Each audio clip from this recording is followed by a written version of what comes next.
What's the meaning of chromosome?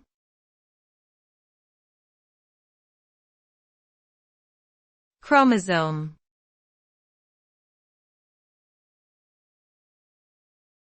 Chromosome.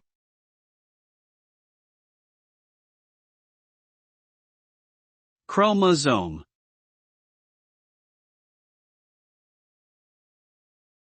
Chromosome.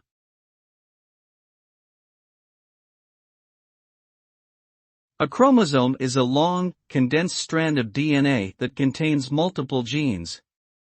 It is found in the nucleus of a cell and plays a crucial role in the passing on and expression of genetic information from one generation to the next. Humans have 23 pairs of chromosomes, for a total of 46 chromosomes, while other organisms may have more or fewer. Each chromosome contains thousands of genes that provide the instructions for various traits and characteristics.